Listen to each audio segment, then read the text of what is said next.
আসসালামু আলাইকুম, কেমন আছেন আপনারা সবাই? আমি আলহামদুলিল্লাহ অনেক ভালো আছি। আজকে শেয়ার করছি আগের ব্লগটার পর থেকে। আগের ব্লগটাতে তো দেখেইছেন আমি আমার শ্বশুরবাড়ি থেকে চলে এসেছি। তো এই তো বাসায় চলে আসতে যেহেতু মোটামুটি প্রায় ৯টা ৯:৩০ বেজে গিয়েছিল। আসার পরে হচ্ছে সব কিছু একদম আমার হাসব্যান্ড আর হচ্ছে ড্রাইভার ভাইয়াটা উপরে তুলে দিয়ে গেছে। আমি সেই সব কিছু বের করে নিচ্ছিলাম। তো এই তো এখানে দেখতেই পাচ্ছেন অনেক গাট্টাগাট্টি। তো হচ্ছে এর মধ্যে অনেক কিছুই ছিল, সেগুলোই আমি বের করে নিচ্ছিলাম। তো যে ২টা ব্যাগের মধ্যে সব একদম মাছ মানে ফ্রিজের জিনিসপত্রগুলো হচ্ছে ২টা ব্যাগে আলাদা করে রাখা ছিল, আর শুকনা যে জিনিসগুলো ছিল সেগুলো আলাদা ছিল। এই তো আমি সব কিছু সুন্দর মতো করে বিছিয়ে বের করে নিয়েছি যাতে আমার ঘরটা ময়লা না হয়। তো এই তো এখানে ছিল হচ্ছে একদম ৬ কেজি দুধ। এটা ৪ কেজি হচ্ছে কিনে নিয়ে আসা হয়েছিল, মানে আমার শ্বশুরমশাই কিনে নিয়ে আসছিলেন, আর ২ কেজি হচ্ছে আমার চাচি শাশুড়ি দিয়েছিলেন। ওনার বাড়িতে হচ্ছে ওনার গাভী আছে, সেই গাভীর দুধ। তো এই তো আর এইখানে হচ্ছে এই যে আমাদের যে নদীর মাছগুলা কেনা হয়েছিল, সেই নদীর মাছগুলো আমার শাশুড়ি মা একদম খুব সুন্দর মতো করে ছোট ছোট প্যাকেট করে দিয়েছে যাতে আমার কোনো ঝামেলা পোহাতে না হয়। আর হচ্ছে শাশুড়ি মায়ের কাছে ২টা ইলিশ মাছ ছিল, তো হচ্ছে উনি আমাকে সেই দুটো দিয়ে দিয়েছেন যেহেতু আমি ইলিশ মাছ খুবই পছন্দ করি আর সেটা উনি জানে। আর এই তো তারপরে দেখতেই পাচ্ছেন এই যে এই ব্যাগটার মধ্যে আছে হচ্ছে কাঁথা, ২-৩টা কাঁথা আছে মনে হয়। আমি জানি না উনি কি কি দিয়েছেন এর মধ্যে। আসলে এর মধ্যে একটা হচ্ছে এটা আমার জন্য উনি নাকি বানিয়ে রেখেছিলেন, মানে ছোট ছেলের বউয়ের জন্য আর কি। আর আর হচ্ছে বাড়ি থেকে দিয়েছে কিছু। এগুলো আসলে আমার ছোট ননদ আসবে আমার বাসায়, তো সেই জন্য আমার বাসায় আসলে অনেক কিছু লাগবে, তাই আগে থেকেই পাঠিয়ে দিয়েছে যাতে আমার কোনো ঝামেলা পোহাতে না হয়, আমাকে আলাদা করে কিনতে না হয়। বললো যে বাড়িতেই তো আছে, এগুলোই নিয়ে যাও, শুধু শুধু আবার কেন কিনবা। তারপরেই তো এখানে ছিল হচ্ছে জাম্বুরা আর হচ্ছে 3টা চাল কুমড়া। এগুলো একদমই কচি চাল কুমড়া ছিল, আর এগুলো মোটেও হচ্ছে বাজারের থেকে কেনা না। আমার চাচি শাশুড়িকে পাঠিয়েছিলাম, উনি গ্রামের থেকে হচ্ছে খুঁজে খুঁজে এই 2টা জাম্বুরা আর চাল কুমড়া কিনে নিয়ে আসছে। আর এই যে আরেকটা চাচি শাশুড়ি পাঠিয়েছে এগুলা, এখানে ছিল হচ্ছে কচু শাক, তারপরে হচ্ছে ছিল কাঁচকলা, তারপরে ছিল কচু শাকের যে ডাঁটা। কচু শাকের ডাঁটাটা অনেক পছন্দ আমার, আমি অনেকবারই অনেকগুলো ভিডিওতেই বলেছি। আর এই কচু শাকের ডাঁটা আমি যতবারই খেয়েছি প্রত্যেকবারই আমার এই চাচি শাশুড়ি পাঠিয়েছে। আর এই তো এখানে দেখতেই পাচ্ছেন হচ্ছে কলা, এটা হচ্ছে সবরি কলা বলে এটাকে।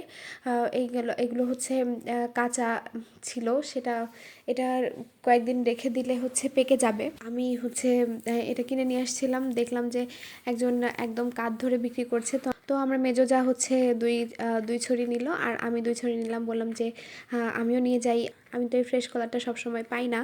তো এই তো তারপরে হচ্ছে ওগুলো সব কিছু একদম ফ্রিজের জিনিস ফ্রিজে, শুকনো যেখানকার জিনিস সেখানে রেখে তারপরে হচ্ছে আমি চলে আসছি একদম পরের দিন সকালবেলার ভিডিও শেয়ার করতে। পরের দিন সকালবেলা হচ্ছে চা বানিয়ে নিয়েছি, চা বানিয়ে আমার হাজব্যান্ডকে দিলাম, ও খেটে চলে গিয়েছে। আর আমি তারপরে আসলাম হচ্ছে আমার রান্নাঘরের অবস্থা শেয়ার করার জন্য। এই যে দেখতেই পাচ্ছেন আমার হাজব্যান্ডের জন্য যেই বক্সগুলোতে আমি খাবার রেখে গিয়েছিলাম, ও সেগুলো খুব সুন্দর করে পরিষ্কার করে রেখে দিয়েছে। আর হচ্ছে তারপরে যা যা ও যেগুলো যেগুলো ছিল, আমি তো একটা জিনিসও পরিষ্কার করে রেখে যেতে পেরেছিলাম না। প্রেশার কুকার, কড়াই বা যেগুলো রান্না করার সময় যা কিছু আমার ময়লা হয়েছিল সব কিছু ওভাবেই রাখা ছিল, যেহেতু আমার অনেক দেরি হয়ে যাচ্ছিল।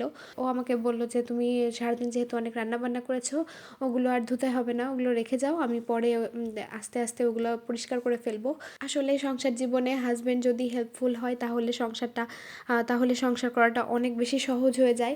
আমাদের দুজনের সংসারে আমার হাজব্যান্ড যদি আমাকে একটু হেল্প করে তো আমার অনেক অনেক অনেক বেশি বেশি উপকার হয়। আলহামদুলিল্লাহ যে কোনো কাজেই আমার হাজব্যান্ড আমাকে অনেক অনেক বেশি হেল্প করে।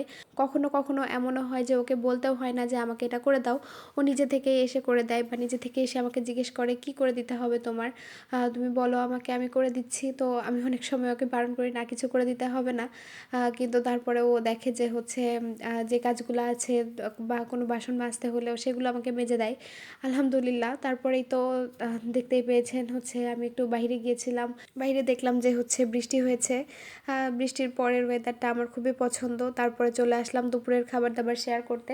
দুপুরবেলা হচ্ছে নদীর সেই ছোটো মাছটা আমি আলু দিয়ে হচ্ছে চচ্চড়ি করে নিয়েছি। আর এই তো দেখতেই পাচ্ছেন এখানে হচ্ছে কচু শাকের সেই ডাঁটাটা ভাজি করে নিচ্ছি। এই ডাঁটাটা এভাবে চিকন চিকন করে কেটে ভাজি করতে হয়, আর এটা একদম একদমই হচ্ছে খুব দ্রুত সময়ের মধ্যে নরম হয়ে যায়। একদম দেখতেই পাচ্ছেন কতটা ছিল, আর এই যে একদম অল্প একটু হয়ে গিয়েছে। আমাদের দুজনের তো এটা খুবই পছন্দ। আমি আমার চাচি শাশুড়ির কাছেই শিখেছি এই ভাজিটা করা। হচ্ছে সাথে আলু ভর্তা করেছি একটু, আর কচু শাকের ডাঁটা ভাজি, আর এখানে ছিল হচ্ছে সাথে কাঁচা কলা আর আলু দিয়ে একটা কাবাব বানিয়েছিলাম। আর এই তো তারপরে চলে আসছি দুপুরবেলার খাবার একসাথে খেয়ে নিচ্ছি। আমাদের নিচের ফ্ল্যাটের থেকে আমাদেরকে এক প্যাকেট বিরিয়ানি দিয়েছিল। এটা হচ্ছে বিফ বিরিয়ানি ছিল। আমি যেহেতু গরুর মাংস খাই না, সেজন্য হচ্ছে মাংসটা ওকে দিয়ে দিলাম, আর হচ্ছে শুধু রাইসটা আমি নিলাম। তো আমি আর আমার হাজব্যান্ড প্রথমে একটু বিরিয়ানি খেয়ে নিচ্ছিলাম। তো এই তো আজকের ভিডিওটা এ পর্যন্তই। সবাই ভালো থাকবেন। আল্লাহ হাফেজ।